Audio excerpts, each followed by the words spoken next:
আবু হুরায়রা রাদিয়াল্লাহু তাআলা আনহু বলেন, একজন ব্যক্তি আল্লাহর নবীকে জিজ্ঞাসা করলেন, আল্লাহর নবী, আইয়ুস সাদকাতে আযমু আজরান, সবচেয়ে বেশি নেকি কোন দানে হবে?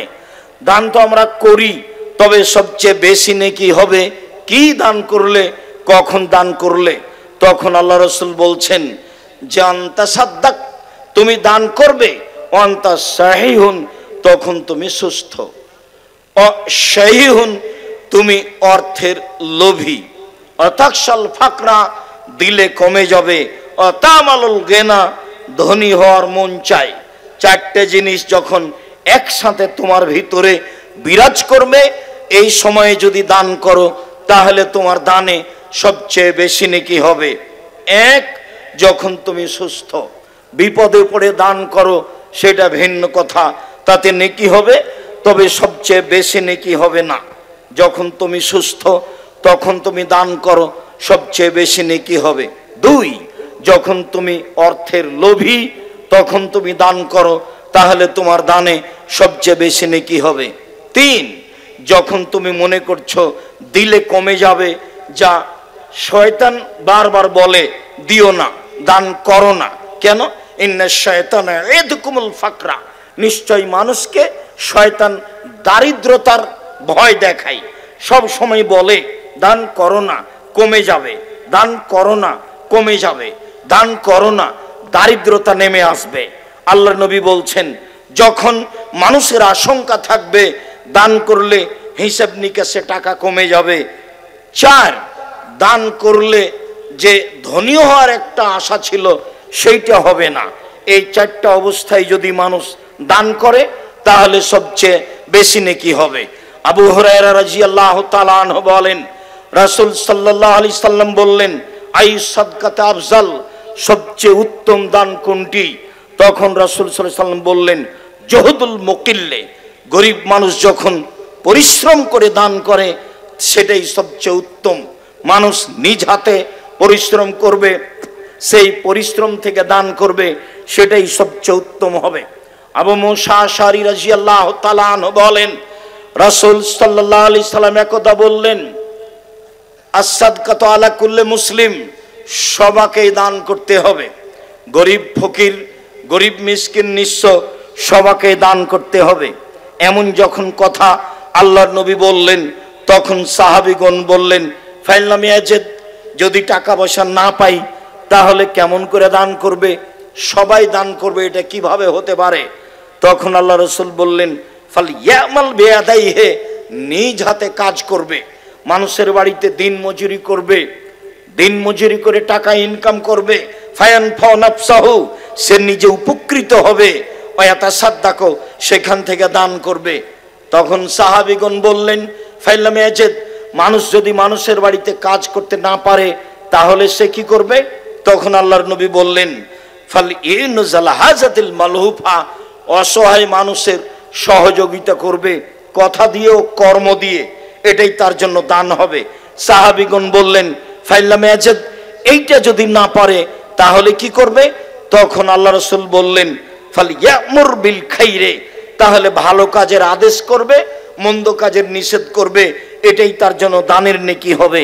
সাহাবীগণ বললেন, ফাইলাম ইয়াজিদ, এইটা যদি না পারে তাহলে সে কি করবে?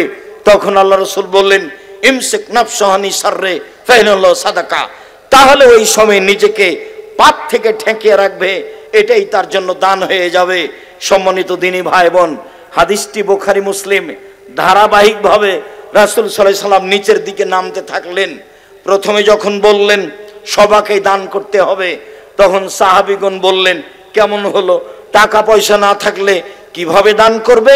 আল্লাহ রাসূল বললেন, মানুষের বাড়িতে কাজ করে দান করবে।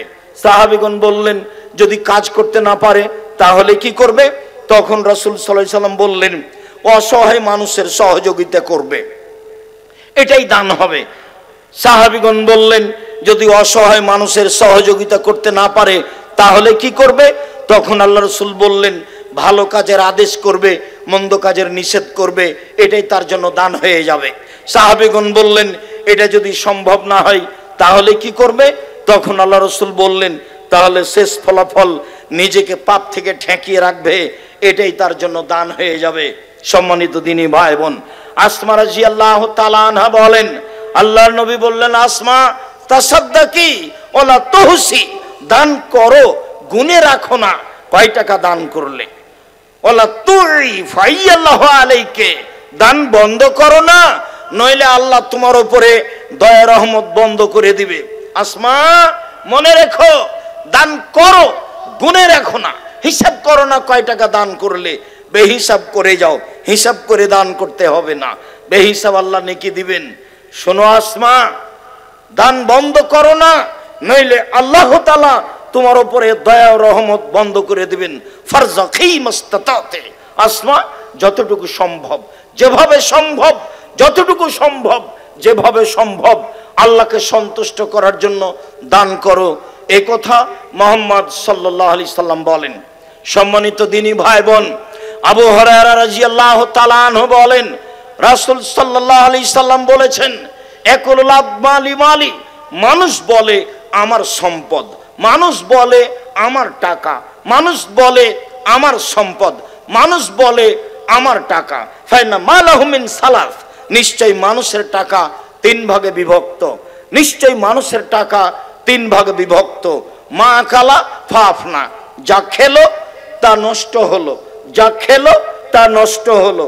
আসার পর থেকে তো খাদ্য ব্যতীত যা খেয়েছেন সবই পায়খানা। অত খাচ্ছেন কেন?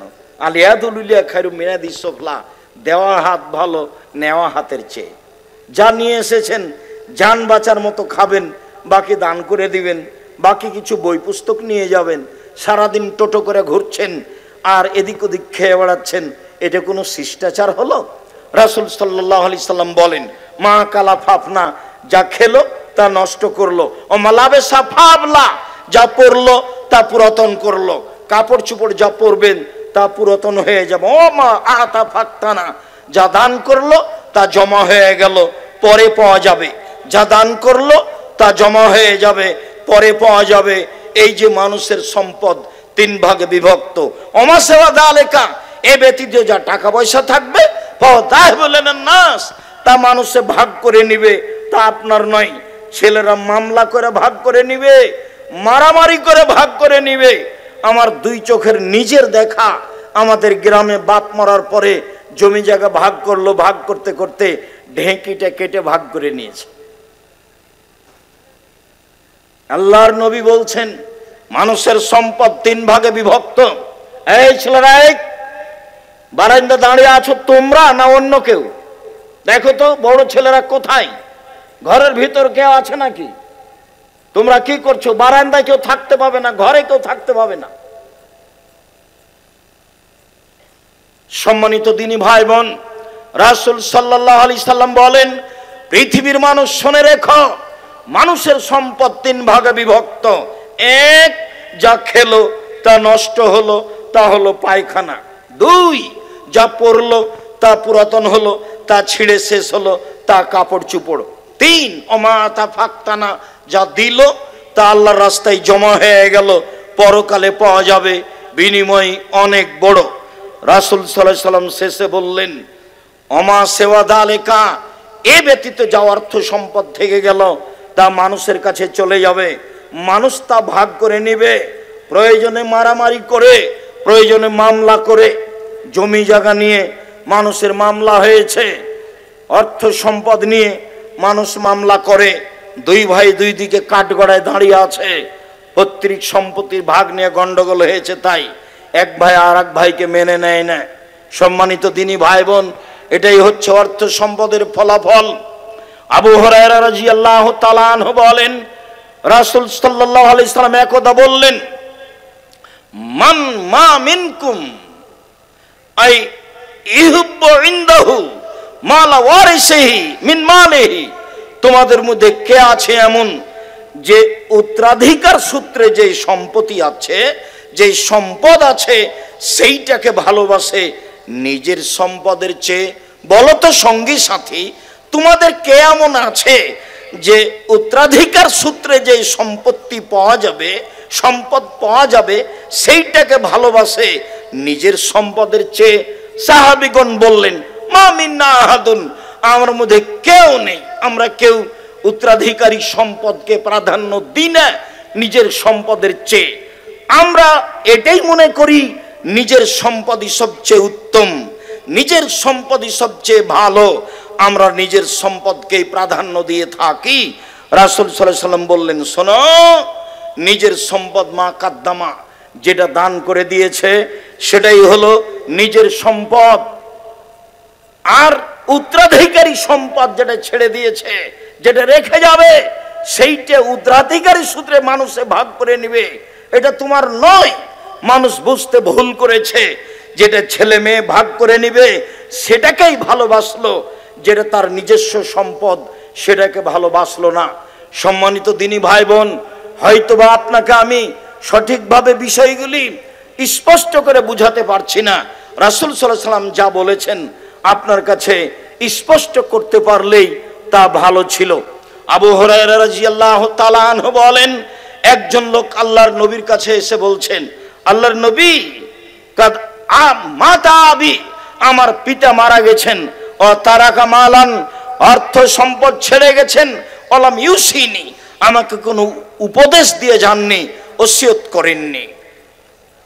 হাল ইকাফির আনহু সায়াতিহি আন আতাসাদ্দাকা আনহু, আমি যদি আমার পিতার জন্য দান করি তাহলে আমার পিতার পাপ ক্ষমা হবে কি? আমার পিতা টাকা পয়সা ছেড়ে গেছেন, কোনো ওসিয়ত করে যাননি। আমি যদি আমার পিতার জন্য দান করি তাহলে তার পাপ মিটে যাবে কি? আল্লাহর নবী বললেন, নাম, হ্যাঁ, তার পাপ মিটে যাবে। হাদিস বুখারী মুসলিম। তখন আল্লাহর নবী বললেন না যে ছোট পাপ মিটে যাবে, বড় পাপ মিটে যাবে না, এই কথা তিনি বললেন না।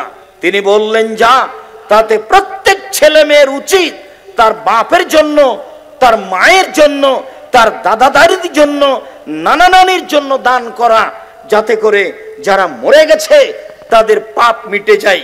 মরা মানুষের পাপ মিটে যাবে দান করলে। সম্মানিত দিনী ভাই বোন, হজ করলে মরা মানুষের পাপ মিটে যায় না, নিজের হয়। সালাত আদায় করলে মরা মানুষের পাপ মিটে যায় না, নিজের হয়। তাসবিহ তাহলিল করলে, কোরআন তেলাওয়াত করলে মরা মানুষের পাপ মিটে যায় না, নিজের হয়। সেম ভিন্ন ধরনের ইবাদত, রোজা থাকলে নিজের হয়, আর একজনের পাপ মিটে যায় না। অত্র বুখারী মুসলিমের হাদিসে বোঝা যায়, মানুষ যদি পিতা মাতার নামে দান করে তাহলে তার যে বড় পাপ ছিল, ছোট পাপ ছিল, সব মিটে যাবে। হাদিস বুখারী মুসলিম।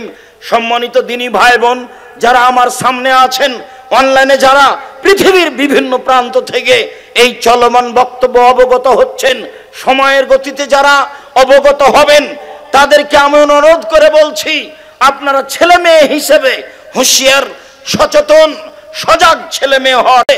মায়ের যে কোনো মূল্য উপকার করতে হবে, দাদা দাদির যে কোনো মূল্য উপকার করতে হবে। তাদের অর্থ সম্পদ ভোগ করছি, তাদের জমি জায়গায় বাড়ি ঘর করে বসবাস করছি, সহজ পথ তাদের নামে দান করলে তাদের কবরের শাস্তি মিটে যাবে, পাপ মিটে যাবে। এই কথা মুহাম্মদ সাল্লাল্লাহু আলাইহি সাল্লাম বলেন। আবু হুরায়রা, আয়েশা রাদিয়াল্লাহু তাআলা আনহা বলেন, একজন লোক এসে বলল, আল্লাহর নবী, কাদ উফতালাতা তুম্মি, আমার মা হঠাৎ মারা গেছেন, লাউ তাকাল্লামাত তাসাদ্দাকাত, আমার মা কথা বলতে পারলে দান করতেন। আফা উসাদ্দাকু আনহা ওয়ালা হাসাব, আমি আমার মায়ের নামে কি দান করব, তার কি নেকি হবে? আল্লাহ রাসূল বললেন, নাম, হ্যাঁ, তুমি তোমার মায়ের নামে দান করো, তার নেকি হবে। এটাও বুখারী মুসলিমের হাদিস। আগেরটা ছিল পিতার ব্যাপারে, এইটা ছিল মায়ের ব্যাপারে। দুই হাদিসই বুখারী মুসলিমের হাদিস। সম্মানিত দিনী ভাই বোন, বিষয়গুলি আমাদের জন্য অতীব জরুরি। উকবা ইবনে আমির রাদিয়াল্লাহু তাআলা আনহু বলেন, রাসূল সাল্লাল্লাহু আলাইহি সাল্লাম বলেছেন, কুল্লু ইমরিন ইয়াকুনু ফি জিল্লি সাদাকাতিহি ইয়াউমাল কিয়ামা হাত্তা ইউযাবানান নাস। অবাক হতে হয় এই হাদিসের অনুবাদ শুনলে, অবাক হতে হয় এই হাদিসের অনুবাদ শুনলে। আল্লাহর নবী বলেন, পৃথিবীর মানুষ শুনে রেখো, বিচারের মাঠে যখন মানুষের মাথার উপরে 1 মাইল উপরে সূর্য হবে, মানুষ যেদিন ঘামের মধ্যে থাকবে, কারো ঘাম হবে টাকনু পর্যন্ত, কারো ঘাম হবে হাঁটু পর্যন্ত, কারো ঘাম হবে কোমর পর্যন্ত, কারো ঘাম হবে নাক পর্যন্ত। ওই সময়ে মানুষ নিজের দানের ছায়াতলে থাকবে। যতক্ষণ পর্যন্ত বিচার শেষ না হচ্ছে ততক্ষণ পর্যন্ত নিজ দানের ছায়াতলে থাকবে, এ কথা মুহাম্মদ সাল্লাল্লাহু আলাইহি সাল্লাম বলেন। উকবা ইবনে আমির রাদিয়াল্লাহু তাআলা আনহু বলেন, রাসূল সাল্লাল্লাহু আলাইহি সাল্লাম বলেছেন, ইন্না সাদকাতা তুদফু আন আহলিহা হারাল কবুরে, নিশ্চয় দান কবরবাসীর শাস্তিকে মিটিয়ে দেয়, বন্ধ করে দেয়। অত্র হাদিস প্রমাণ করে যে আপনি যদি আপনার পিতামাতার নামে দান করেন, দাদা দাদির নামে দান করেন, তাহলে আপনার পিতামাতার দাদা দাদির কবরের শাস্তি বন্ধ হয়ে যাবে। এ কথাই মুহাম্মদ সাল্লাল্লাহু আলাইহি সাল্লাম বলেন। ইবাদতের জগতে সবচেয়ে শক্তিশালী, ক্ষমতাধর, পাওয়ারফুল ইবাদত হলো দান। দানের চেয়ে পৃথিবীতে শক্তিশালী, পাওয়ারফুল, ক্ষমতাধর কোনো ইবাদত নেই। সম্মানিত দিনী ভাই বোন, কি দিয়ে আপনাকে আমি বুঝাই? আল্লাহর নবী বলছেন, as-সাদকাতু বুরহান, দান হলো দলিল। বিচারের মাঠে আপনি বলবেন আমি জান্নাত পাবো, আল্লাহ যদি বলেন, ফেরেশতা যদি বলেন কেন, কিভাবে, তখন আপনি বলবেন আমার প্রমাণ রয়েছে। যেমন বলেন এই জমি আমার, দলিল আছে আমার, এই বাড়ি আমার, দলিল আছে আমার। বিচারের মাঠে আপনি বলবেন জান্নাত পাবো আমি, তার দলিল আমার কাছে আছে। আল্লাহ তাআলা বলেছেন, পৃথিবীর মানুষ, আমি জান্নাত বিক্রি করে দিয়েছি তোমাদের জানের বিনিময়ে, তোমাদের মালের বিনিময়ে। অর্থ সম্পদ আল্লাহর পথে দান করো, বিনিময়ে আমি তোমাদের জান্নাত দিয়ে দিয়েছি। সম্মানিত দিনী ভাই বোন, অত্র হাদিসের শেষ অংশে বলেন আল্লাহর নবী, ইন্নামাল মুমিন ইয়াকুনু ফি জিল্লি সাদাকাতিহি ইয়াউমাল কিয়ামা, সেদিন মানুষ তার দানের ছায়াতলে থাকবে। যে হাদিসে 7 শ্রেণীর মানুষ দানের ছায়াতলে, বিশেষ ছায়াতলে থাকবে, সেই হাদিসে শেষে বলা হয়েছে, রাজুলুম তাসাদ্দাকা বিসাদাকাতিন, একটা লোক দান করলো, গোপনে দান করলো, হাত্তা তাল লা তালামু শিমালুহু মা তুনফিকু ইয়ামিনুহু, বাম হাত জানতে পারলো না ডান হাত কি দান করলো। যদিও প্রকাশ্যে দান করা যায়, গোপনে দান করা তুলনামূলক ভালো, প্রকাশ্যে দান করা যায় সবাই জানি। আল্লাহ বলেছেন গোপনে দান করে যে, প্রকাশ্যে দান করে যে। যেদিন আল্লাহর নবী তাবুকের যুদ্ধে যাবেন, সেদিন আমভাবে ঘোষণা দিলেন, রাস্তা অনেক লম্বা, দিন খুব কঠিন, মানুষের শস্য খেজুর পেকে এসেছে, মানুষের বাড়িতে টাকা পয়সা নেই, কে কি দান করতে পারো, খোলা মাঠে ঘোষণা। তখন উমর রাদিয়াল্লাহু তাআলা আনহু বললেন, আল্লাহর নবী, অর্থ সম্পদের অর্ধেক দিলাম। তখন আল্লাহর নবী বলেন, আবু বকর সিদ্দিক, আপনি কি করবেন? আবু বকর সিদ্দিক বললেন, আপনাকে আর আল্লাহকে বাড়িতে রেখে যা আছে সবই দান করে দিলাম। সেই দিন উমর বলেছিলেন, আজকে ভেবেছিলাম আবু বকর সিদ্দিককে নেকিতে পরাজয় করব, আজ যখন আবু বকর সিদ্দিককে নেকিতে পরাজয় করতে পারিনি, আমি উমর জিন্দেগিতে আর কোনোদিন কখনো অন্তত আবু বকর সিদ্দিক রাদিয়াল্লাহু তাআলা আনহুকে নেকিতে পরাজয় করতে পারবো না। রাসূল সাল্লাল্লাহু আলাইহি সাল্লাম বললেন, উসমান তুমি কি করবে? তখন উসমান বললেন, আল্লাহর নবী, যত মানুষ তাবুকের যুদ্ধে যাবে সমস্ত মানুষের অর্ধেকের যাতায়াত খরচ, খাওয়া খরচ আমি দিলাম। সেদিন মানুষ ছিল 30,000, 15,000 মানুষকে তিনি 15,000 উট দিয়েছিলেন, 3 মাসের যাতায়াত খরচ, খাওয়া খরচ দিয়েছিলেন। এখন যদি কোনো সরকার, চলমান সরকারকে বলা হয় যে 15,000 মানুষকে 3 দিন খেতে দিতে হবে, হিমশিম খেয়ে যাবে। সেই দিন উসমান রাদিয়াল্লাহু তাআলা বলেছিলেন, 3 মাসের যাতায়াত খরচ, খাওয়া খরচ দিলাম, 15,000 মানুষের 15,000 উট দিয়ে দিলাম। একটা উটের দাম যদি 2 লক্ষ টাকা হয়, তাহলে 15,000 উটের দাম কত হয়? তার নাম উসমান গনি। খোলা মাঠে যখন দানের ঘোষণা করলেন, তখন উসমান গনি এই কথাই বলেছিলেন। আল্লাহর নবী যখন বললেন, দেখো এই মসজিদ একটা তৈরি করতে হবে, জমি কেনার টাকা কে দিতে পারে, বিনিময়ে জান্নাত হবে, উসমান বলেছিলেন, আল্লাহর নবী জমি আমি কিনে দিলাম। যেদিন আল্লাহর নবী বলেছিলেন এই মসজিদের সামনে পুকুর আছে, ইদারা কূপ রয়েছে, কে এটা কিনে দিতে পারে, মুসলমানের পানির জন্য, তার জন্য জান্নাত রয়েছে, উসমান রাদিয়াল্লাহু তাআলা বলেছিলেন, আমি এই কূপের, এই কুয়ার ইদারার মূল্য দিয়ে দিলাম। এমনি হচ্ছেন দান করা ব্যক্তি উসমান রাদিয়াল্লাহু তাআলা আনহু। সম্মানিত দিনী ভাই বোন, কিছুক্ষণ আগে বাদশাহ আব্দুল আজিজের যে কথা আমরা শুনতে পাচ্ছিলাম, চলেন দান একটা ভিন্ন ধরনের ইবাদত, ধারাবাহিক হাদিস আমরা আপনার সামনে পেশ করি। আবু হুরায়রা রাদিয়াল্লাহু তাআলা আনহু বলেন, রাসূল সাল্লাল্লাহু আলাইহি ওয়াসাল্লাম বলেছেন, ইন্নাস সাদকাতা তুতুল খাতিয়াতা কামা ইতফুল মাউন নারা, নিশ্চয় দান মানুষের পাপকে মিটিয়ে দেয় যেমন ভাবে পানি আগুনকে নিভিয়ে দেয়। নিশ্চয় দান এত ক্ষমতাধর, শক্তিশালী, পাওয়ারফুল ইবাদত, মানুষের পাপকে মিটিয়ে দেয় যেমন ভাবে পানি আগুনকে নিভিয়ে দেয়। এ কথাই মুহাম্মদ সাল্লাল্লাহু আলাইহি সাল্লাম বলেন। আনাস রাদিয়াল্লাহু তাআলা আনহু বলেন, রাসূল সাল্লাল্লাহু আলাইহি সাল্লাম বলেছেন, ইন্না সাদকাতা সিররে তুতফু গাযাবার রাব্বে, গোপন দান আল্লাহর রাগকে মিটিয়ে দেয়। আমার আপনার পাপের কারণে আল্লাহ অসন্তুষ্ট হয়ে আছেন। এক সময়ে যখন আমি আল্লাহর রাস্তায় দান করে দিলাম, তখন আল্লাহর রাগ মিটে গেল, আমি সহজে জান্নাত যেতে পারবো। দান ভিন্ন ধরনের ইবাদত। সম্মানিত দিনী ভাই বোন, আমাদেরকে দান করতেই হবে। মহিলাদের ব্যাপারে রাসূল সাল্লাল্লাহু আলাইহি সাল্লাম ভিন্নভাবে বললেন। তারপরে আমরা আর একটু বুঝি। আদি ইবনে সাবিত রাদিয়াল্লাহু তাআলা আনহু বলেন, রাসূল সাল্লাল্লাহু আলাইহি সাল্লাম একদা বললেন, মা মিনকুম মিন আহাদিন ইল্লা সায়ুকাল্লিমুহুল্লাহু তাআলা ইয়াউমাল কিয়ামা, প্রত্যেক ব্যক্তিকে বিচারের মাঠে আল্লাহর সামনে মুখামুখি কথা বলতে হবে। লাইসা বাইনাহু তারজুমান, দুইজনের মাঝে কোনো দোভাষী থাকবে না। আপনি যা বলবেন আল্লাহ তা বুঝবেন, আল্লাহ যা বলবেন আপনি তা বুঝবেন। ওয়ালা হাজবুন ইহাজবহু, কোনো অন্তরালো থাকবে না। সামনাসামনি কথা হবে, উভয়ের ভাষা বুঝতে পারবে। ফা এনজুর আয়মানা মিনহু, ওই সময় লোকটি ডান দিকে লক্ষ্য করবে। ফায়ারা মা কাদ্দামা মিন আমালিহি, ডান দিকে লক্ষ্য করলে জীবনের সব কর্ম দেখতে পাবে, ভালো মন্দ। সময় এনজুর আসমা মিনহু, তারপর লোকটি বাম দিকে লক্ষ্য করবে। ফায়ারা মা কাদ্দামা মিন আমালিহি, নিচের জীবনের সব কিছু কর্ম দেখতে পাবে। যা দেখলো ডানে তা দেখবে বামে, যা দেখলো ডানে তা দেখবে বামে। সময় এনজুর বাইনা ইয়াদাইহি ফাল ইয়ারান্নার তিলকা ওয়াজহিহি, এবার সামনের দিকে লক্ষ্য করবে, লক্ষ্য করলেই দেখবে জাহান্নাম, লক্ষ্য করলেই দেখবে জাহান্নাম। তখন আল্লাহর নবী বললেন, পৃথিবীর মানুষ ফাত্তাকুন নারা ওয়ালাউ বিশিক্কি তামারাতিন, পৃথিবীর মানুষ তোমরা জাহান্নাম থেকে বাঁচো দান করে, তোমরা জাহান্নাম থেকে বাঁচো দান করে, তোমরা জাহান্নাম থেকে বাঁচো দান করে। কম থেকে কম, কম থেকে কম, বেশি থেকে বেশি, কম থেকে কম। খেজুরের বীজের ওপরে যে সাদা ছালটা থাকে একেবারেই চিকন, এই পরিমাণ হলেও দান করে জাহান্নাম থেকে বাঁচো। হাদিস বুখারী মুসলিম।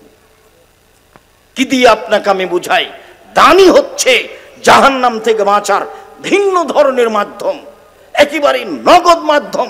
বললেন, ডান দিকে দেখলো কর্ম দেখলো, বাম দিকে দেখলো কর্ম দেখলো, সামনের দিকে দেখলো জাহান্নাম দেখলো।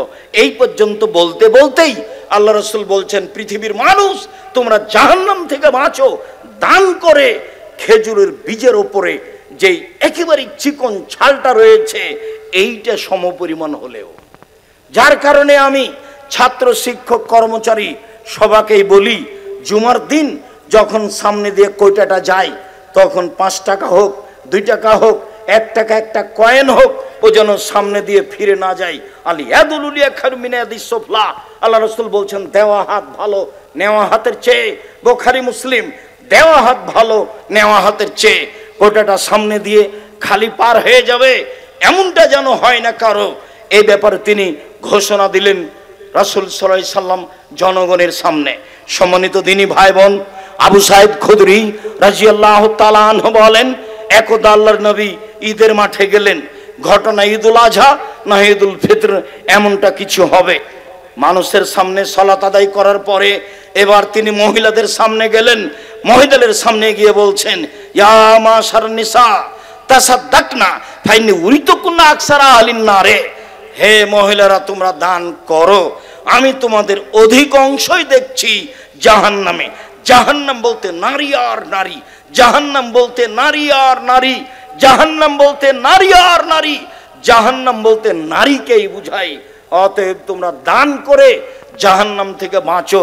এই কথা বলতে বলতে অন্য বর্ণনায় বলছেন, অমিন হলিয়ে কুন্না, যদি হাতে টাকা না থাকে তাহলে গলায়, কানে, হাতে যা কিছু গয়না আছে যা কিছু কানের দুল বালা আছে, তাবিজ আছে, যা কিছু আছে সব দান করে দাও জাহান্নাম থেকে বাঁচার জন্য।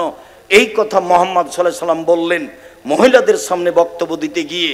সম্মানিত দিনী ভাই বোন, আমি বক্তব্যের এক পর্যায়ে এসে বলছি, আমরা জামিয়া সালাফিয়া পরিচয় আপনাদের সামনে সব সময় দিয়ে থাকি। এই ভিত্তিতেই আজকে আপনাদের দান করতে বলবো ইনশাআল্লাহ। মনে রাখতে হবে, শিরক মুক্ত প্রতিষ্ঠান জামিয়া সালাফিয়া, বিদআত মুক্ত প্রতিষ্ঠান জামিয়া সালাফিয়া, দল মুক্ত প্রতিষ্ঠান জামিয়া সালাফিয়া, সংগঠন মুক্ত প্রতিষ্ঠান জামিয়া সালাফিয়া, হিংসা মুক্ত প্রতিষ্ঠান জামিয়া সালাফিয়া। শিক্ষা অঙ্গনে, শিক্ষা মানে আয়াতনে দেশের সবচেয়ে বড় প্রতিষ্ঠান জামিয়া সালাফিয়া। আলহামদুলিল্লাহ, যা আপনারা দেখছেন এটার এরিয়াই সবচেয়ে বড়। সাথে সাথে গত বছর যে বলেছিলাম যে 1 স্কয়ার ফিট সমান 5,000 টাকা দিতে হবে এই মসজিদ তৈরিতে, যা দিয়েছিলেন তাতে কাজ চলছে। কি দিয়েছেন ভালো মনে আছে? তাতে পাইলিংয়ে খরচ আছে প্রায় 2 কোটি যেটুকু হয়েছে, তাতে মেঝে ঢালাই এবং পিলারে খরচ আছে প্রায় 2 কোটি। কাজেই এবারও 1 স্কয়ার ফুট সমান 5,000, 3 স্কয়ার ফুট সমান 15,000। এমনিতেই যারা 2,000, 5,000, 50,000, 1 লাখ, 5 লাখ দান করবেন, করেন, অবশ্যই করবেন, এটাই ঠিক। এই বৈঠকি দানে সকল দিনী ভাই বোনকে আমি অংশগ্রহণ করার জন্য অনুরোধ জানাচ্ছি। এইদিকে 1 স্কয়ার ফিট সমান 5,000 টাকা মর্মে যারা খাতা কলম নিয়ে বসে আছে তাদের কাছে আপনারা লিখিয়ে দিবেন। আমি আব্দুর রাজ্জাক বিন ইউসুফ নগদ বৈঠকি দানে সবাইকে অংশগ্রহণ করতে বলি এই মর্মে যে আপনি দিলে ওইটুকু পূর্ণ করে দেবেন আল্লাহ, তার চেয়ে বেশি করে না দিলে ক্ষতি হয়ে যাবে মর্মে আমাদের ছেলেদেরকে আপনাদের সামনে যেতে বলছি, আমাদের মেয়েদেরকে আপনাদের সামনে যেতে বলছি। আমার দিনী ভাইয়েরা, আমার দিনী বোনেরা বৈঠকি দানে অবশ্যই অংশগ্রহণ করবেন। কেউ এদিক ওদিক পয়সা অপচয় নষ্ট করবেন না। 5 টাকা হোক, 50 টাকা হোক, 5,000 টাকা হোক, আমি আপনাদের সাথে রয়েছি। বৈঠকি দানে অংশগ্রহণ করছি। স্টেজে যারা আছি সবাই অংশগ্রহণ করব। 5 টাকা হোক, 50 টাকা হোক, 5,000 টাকা হোক, যারা আমার সামনে আছেন, ছেলেরা আপনাদের পাশ দিয়ে আসছে, কেউ খালি হাতে ফিরাবেন না, সেটা কম হোক আর বেশি হোক। এই মুহূর্তে যদি কারো কাছে না থাকে তাহলে কারো কাছ থেকে 10 টাকা নিয়ে অবশ্যই এই ছেলেদের হাতে দিবেন। সম্মানিত দিনী ভাই বোন, আমার বোনদের বলছি, মেয়েরা আপনাদের সামনে যাচ্ছে, অবশ্যই তাদের সামনে আপনি দানের হাত প্রশস্ত করবেন। যারা মসজিদ নির্মাণে লিখাতে চান তারা 1 স্কয়ার ফিট সমান টাকা লিখিয়ে দিবেন। আর এমনিতেই দানের ব্যাপারে যেসব বিকাশ নাম্বার, অ্যাকাউন্ট নাম্বার উল্লেখ আছে, আশেপাশে সে অ্যাকাউন্ট নাম্বার উল্লেখ আছে। জাযাকুমুল্লাহ খায়ের। এক ভাই 50,000 টাকা দিলেন, আরো 1 লাখ টাকা দিবেন, আমি চিনি না তাকে, জাযাহুল্লাহ খায়ের, বারাকুমুল্লাহ। সম্মানিত দিনী ভাই বোন, আমি আপনাদেরকে দানের হাত প্রশস্ত করার জন্য আন্তরিকভাবে অনুরোধ জানাচ্ছি। যে যেখানে আছেন, আমি সাধারণ মানুষ, আপনাদের জন্য দোয়া করি। আল্লাহুম্মা সাল্লি আলাইহি, আল্লাহুম্মা বারিক আলাইহি, বারাকাল্লাহু ফি আহলিকা ওয়া মালিকা।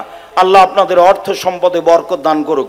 মনটা কোনো সময় খাটো করবেন না, ছোট করবেন না, কিছু না কিছু অংশগ্রহণ করবেন, সবাই অংশগ্রহণ করবেন। প্রয়োজনে 5 টাকা হলেও, প্রয়োজনে 1 টাকা হলে, একটা কয়েন হলেও, সংকীর্ণতা ভিতরে নিয়ে আসবেন না।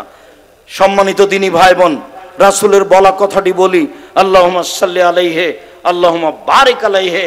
আল্লাহ আপনাদের অর্থ সম্পদে বরকত, নিরাপত্তা দান করুক। বারাকাল্লাহু ফি আহলিকা মালিকা। আল্লাহ আপনাদের আহাল পরিবারে, আল্লাহ আপনাদের অর্থ সম্পদে বরকত দান করুক।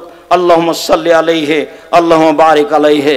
সম্মানিত দিনী ভাই বোন, আমি আগামীকাল জুমার খুতবায় আবারও বিষয়ভিত্তিক আলোচনা আপনাদের সামনে পেশ করব ইনশাআল্লাহ। তাতে আমি এলাকাবাসীর সুবিধা কথা বলবো। এলাকাবাসী যেটাই করুক না কেন, তারা জামিয়া সালাফিয়ার মন দিয়েই সহযোগিতা করে আসছে। না বুঝে কেউ কিছু করতে পারে, এটাই স্বাভাবিক। তারা এইসব জমি জায়গা অর্থর বিনিময়ে হোক, যেভাবে হোক, তারা দান করেছে, দিয়েছে, বিক্রি করেছে। না দিলে তো আপনি, বিক্রি না করলে তো আপনি মসজিদ করতে পারতেন না। যার কারণে আমি প্রথমত ডাক্তার আব্দুস সুবহান, যিনি এখানে আমাকে নিয়ে এসেছেন, তিনি মারা গেছেন বেশ কিছুদিন হয়ে গেল। আমি তার জন্য আন্তরিকভাবে দোয়া করি, আল্লাহুম্মা গফিরলাহু ওয়ারহামহু। আল্লাহ তুমি তার কবরের শাস্তি মাফ করো, তার কবরকে প্রশস্ত করো, তার কবরকে আলোকিত করো। তার ছেলেরা যারা কি করছে সেই বিবেচনা আমি করতে রাজি নই। মানুষ কি বলছে সেটা আমি ভেবে দেখতে রাজি নই। আমি মানুষের কথা পড়ি না, পিছন দিকে লক্ষ্য করি না। সাথে সাথে ডাক্তার আব্দুস সুবহানের ভাই অদু আর মধু, আব্দুল মওদুদ, তো যেটা আব্দুল অদুদ সেটাই আগে জমি বিক্রি করেছিল, তারপরে আব্দুল মওদুদ যেটা মধু সেটা পরে বিক্রি করে, তাদের জমিতেই মসজিদ তৈরি হচ্ছে। এলাকার লোক যারা আরো অত্র মাদ্রাসার জন্য, জামিয়া সালাফিয়ার জন্য জমি বিক্রি করেছে, তারা যারা আগে দান করেছে চলে গেছেন, আল্লাহ তুমি তাদের কবরের শাস্তি মাফ করো। আল্লাহ এইসব মুরব্বী যারা এইসব প্রতিষ্ঠানের পিছনে সময় দিয়েছে চলে গেছে, তারা তুমি তাদের কবরের শাস্তি মাফ করো, তাদের কবরকে প্রশস্ত করো, তুমি তাদের কবরকে আলোকিত করো। এলাকাবাসী, হাটাবোবাসী যাদের অন্তরে সংকীর্ণতা আছে তাদের অন্তরকে তুমি প্রশস্ত করো, তারা সবাই যেন এই জামিয়া সালাফিয়াকে অন্তর থেকে ভালোবাসতে পারে, তারা মেহমানকে যেন মূল্যায়ন করতে পারে। দেশ বিদেশ থেকে এখানে আলেম ওলামা আসছেন, সৌদি আরব থেকে, পাকিস্তান থেকে, নেপাল থেকে, ভারত থেকে। এটা বিশাল ব্যাপার, সারা পৃথিবীর মানুষজন জানে হাটাবো জামিয়া সালাফিয়া রূপগঞ্জ, নারায়ণগঞ্জ, ঢাকা। এইটা হাটাবোর লোকের, এলাকাবাসীর একটা বড় সৌভাগ্য মনে করা উচিত। সাথে সাথে যারা এলাকায় বসবাস করে তারা জমি বিক্রি করে হোক, জমি ভাড়া দিয়ে হোক, বাড়ি ভাড়া দিয়ে হোক, যেভাবে হোক না কেন তারা প্রতিষ্ঠানের একটা না একটা সুবিধা ভোগ করেই থাকে। কাজে আমি তাদের ব্যাপারে বলবো, আপনাদের ভিতরে সংকীর্ণতা না রেখে ভালোবাসা প্রকাশ করে জামিয়া সালাফিয়াকে ভালোবাসুন, ইহকালে কল্যাণ হবে, পরকালে কল্যাণ হবে। যাদের ভিতরে সংকীর্ণতা আছে, মর্মে কিছু করে থাকে, বলে থাকে, আমি তাদেরকেও হেদায়েতের জন্য বলছি, আল্লাহকে আল্লাহ তুমি তাদের হেদায়েত করো। দেশবাসী, এলাকাবাসী, সারা পৃথিবীতে যারা যেখানে আছে, যারা আমার সামনে আছেন, অনলাইনে যারা আছেন, যারা সময়ের গতিতে অবগত হবেন, আমি তাদের বলে রাখছি, আমি আব্দুর রাজ্জাক বিন ইউসুফ মানুষের জমি জোর করে দখল করিনি, মানুষের জমি জোর করে দখল করে সেই জমিতে মসজিদ তৈরি করিনি। মানুষ যেটাই বলুক না কেন, মানুষ বলতেই পারে, স্বাভাবিক। যার জমি আছে পড়েই আছে, জমি কিনিনি সেখানে কিছু করেছি, এমনটা কাজ আমি আব্দুর রাজ্জাক বিন ইউসুফ করি না, করবও না। এলাকাবাসী সুবিধা ভোগ করবে, না বুঝে যারা কিছু করেছে বলছে, আল্লাহ তুমি তাদের হেদায়েত দান করো, তারা যেন সেটাকে ভুল বুঝে সঠিক পথে ফিরে আসে। আমি তাদের জন্য কল্যাণের ব্যাপারে দোয়া করি। এই বিশাল জামিয়া সালাফিয়া সারা পৃথিবী জুড়ে এই প্রতিষ্ঠান, তাকে মূল্যায়ন করবে সবাই, দেশবাসী, এলাকাবাসী। এটা আমি অন্তর থেকে কামনা করি। সম্মানিত দিনী ভাই বোন, আমি আপনাদের আন্তরিকভাবে অনুরোধ জানিয়ে বলি যে জামিয়া সালাফিয়া রূপগঞ্জ, নারায়ণগঞ্জ, হাটাবে এই সালাফি কনফারেন্সে উপস্থিত হয়েছেন, এর বৈশিষ্ট্যকে মূল্যায়ন করার চেষ্টা করবেন। এর এক নম্বর বৈশিষ্ট্য, কাউকে উঠানো হবে না, কাউকে নামানো হবে না, কোনো দল সংগঠনের কথা বলা হবে না, কারো নামে কোনো স্লোগান হবে না। এটা হলো সালাফি কনফারেন্স। সাহাবী তাবিদের নীতিতে গড়ে ওঠা একটা দিন প্রচার করার বড় মাধ্যম। সাহাবী তাবিদের নীতিতে গড়ে ওঠা দিন প্রচারের একটা বড় মাধ্যম। এক নম্বরে মনে রাখবেন, এখানে কাউকে উঠানো হয় না, এখানে কাউকে নামানো হয় না, এখানে কারো নামে স্লোগান হয় না। একমাত্র আল্লাহকে সন্তুষ্ট করার জন্য এসেছি, একমাত্র আল্লাহকে সন্তুষ্ট করার জন্য বিষয় ভিত্তিক আমরা আলোচনা করি মর্মে এদিক দিয়ে সালাফি কনফারেন্সকে মূল্যায়ন করো। তো এদিক ওদিকে না ঘুরে সম্ভবপর বসে থেকে আলোচনা শোনার চেষ্টা করবেন। সম্ভবপর যা টাকা পয়সা নিয়ে এসেছেন তা দান করার চেষ্টা করবেন। সাথে সাথে কিছু বই পুস্তক নিয়ে যাওয়ার চেষ্টা করবেন। সবাই অবগত আছেন, আব্দুর রহমান বলেছে, উত্তরবঙ্গের সেই মহিলা বেগম রোকিয়া বই লিখেছে, অবরোধবাসিনী, মানে মহিলাদেরকে অবরোধ করা হয়েছে, তারা বাড়িঘর থেকে বের হতে পারবে না। অবাক কথা, বের হতে পারবো না মানে? আমরা তো যেতে পারি শ্বশুর বাড়ি, যেতে পারি বাপের বাড়ি, যেতে পারি ডাক্তারের কাছে, যেতে পারি প্রয়োজনে হাটে বাজারে, জরুরি প্রয়োজন হলে আমরা তো বাড়ি থেকে বের হতে পারি, আল্লাহ অনুমতি দিয়েছেন। তো আমরা অবরোধবাসিনী হলাম কিভাবে? তাই বই লেখা হয়েছে কেন হব অবরোধবাসিনী।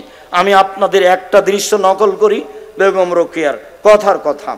আপনাদের এলাকায় ময়মনসিংহের বড় স্টেশন, ট্রেন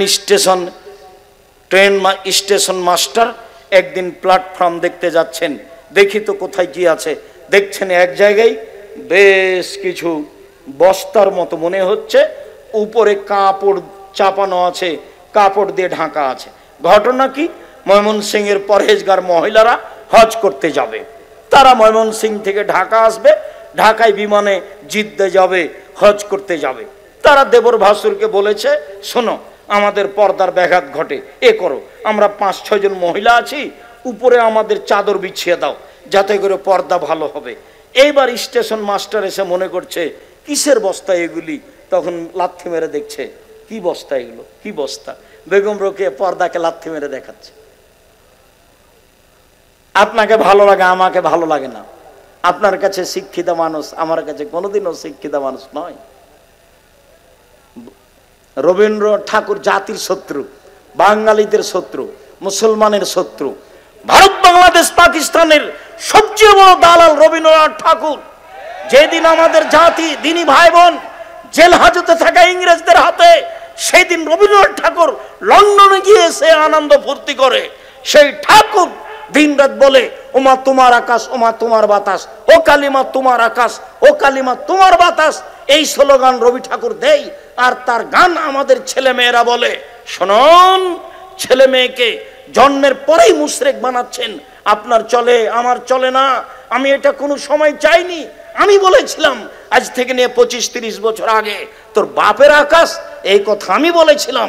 আমার নাকি ঠাকুরের মানের হানি করা হয়েছে, তাই সিলেট কোর্টে 5,000 টাকার মামলা করা হয়েছিল। আমি যখন কাঠগড়ায় উঠলাম তখন আমাকে জজ বলল, আপনি কি পিস টিভির আলোচক? আমি বললাম জি হ্যাঁ। তখন জজ বলল, আপনার মামলাটা খারিজ করে দিলাম। তখনই মামলাটা বাতিল করে দিলেন। এই ঠাকুর আপনার কাছে প্রিয় হতে পারে, আমার কাছে কখনো হয়নি।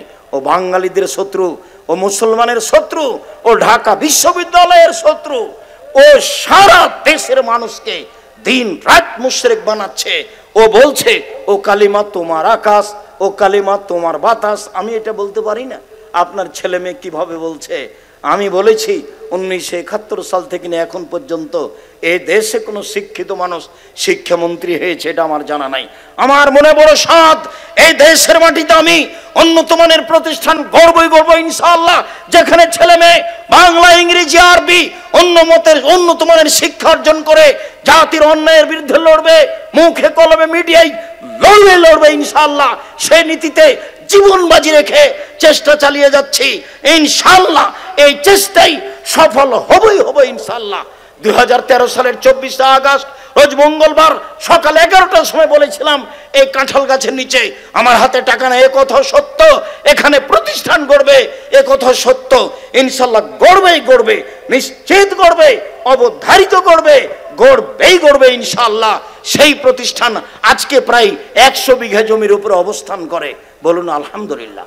যেটা আমি সূচনায় বলছিলাম, আমার মনে বড় সাধ, এই দেশের মাটিতে আমি উন্নত মানের প্রতিষ্ঠান গড়বই ইনশাআল্লাহ। তাই বাংলা, ইংরেজি, আরবি ভালো মানের ব্যবস্থা করা হয়। তাই সৌদি আরব থেকে শিক্ষক নিয়ে আসা হয়, তাই ইন্ডিয়া থেকে শিক্ষক নিয়ে আসা হয়। এখন আনুমানিক বেতন লাগে প্রায় 40 লক্ষ। 5,000-এর বেশি ছেলে মেয়ে আছে, 300-র বেশি শিক্ষক শিক্ষিকা আছে।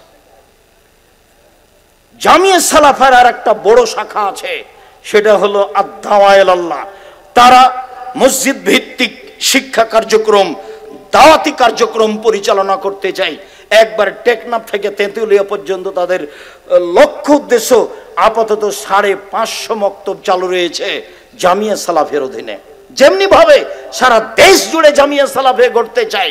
জামিয়া সালাফিয়া চলমান রূপগঞ্জ, নারায়ণগঞ্জ, ঢাকা জামিয়া সালাফিয়া চলমান, আর রাজশাহী জামিয়া সালাফিয়া চলমান, দিনাজপুর জামিয়া সালাফিয়া চলমান, বরিশাল জামিয়া সালাফিয়ার জন্য জমি রয়েছে, চট্টগ্রামে জামিয়া সালাফের জন্য জমি রয়েছে, কুষ্টিয়ায় জামিয়া সালাফের জন্য জমি রয়েছে, ফেনীতে জামিয়া সালাফের জন্য জমি রয়েছে, যশোরে জামিয়া সালাফের জন্য জমি রয়েছে, ময়মনসিংহে জামিয়া সালাফের জন্য জমি রয়েছে, বগুড়াতে জামিয়া সালাফের জন্য, আরো বাংলাদেশের বিভিন্ন জেলাতে জমি রেজিস্ট্রি নিয়মিত হচ্ছে ইনশাআল্লাহ। দেশ জুড়ে জামিয়া সালাফে গড়বই ইনশাআল্লাহ। সাথে সাথে একবার টেকনাফ থেকে তেঁতুলিয়া সারা দেশ জুড়ে মক্তব পরিচালনা করব ইনশাআল্লাহ।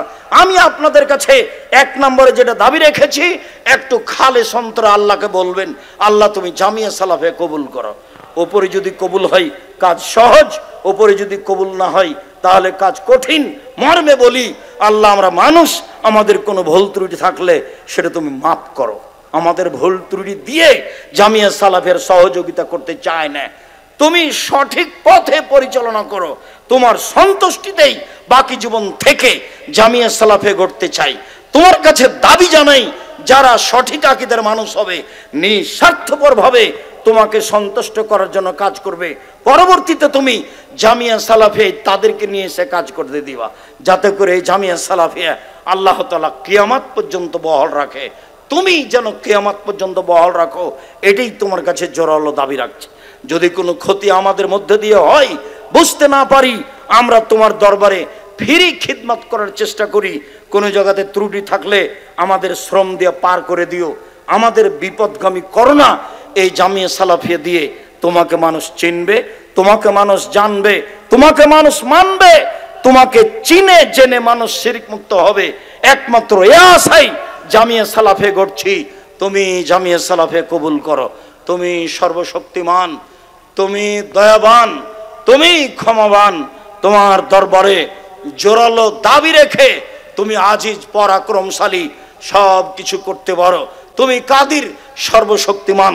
মানুষের শত্রুতাকে দমিয়ে, মানুষের শত্রুতাকে দমিয়ে, মানুষের হিংসা বিদ্বেষকে কমিয়ে তুমি জামিয়া সালাফিয়া সামনের দিকে এগিয়ে নিয়ে যাওয়ার পথ সহজ করে দাও।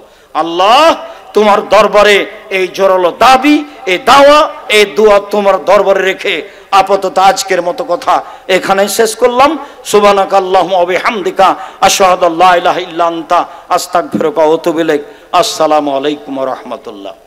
আগামীকালকে জুমার খুতবে থাকবো ইনশাআল্লাহ, আগামীকাল রাত্রে থাকবো ইনশাআল্লাহ।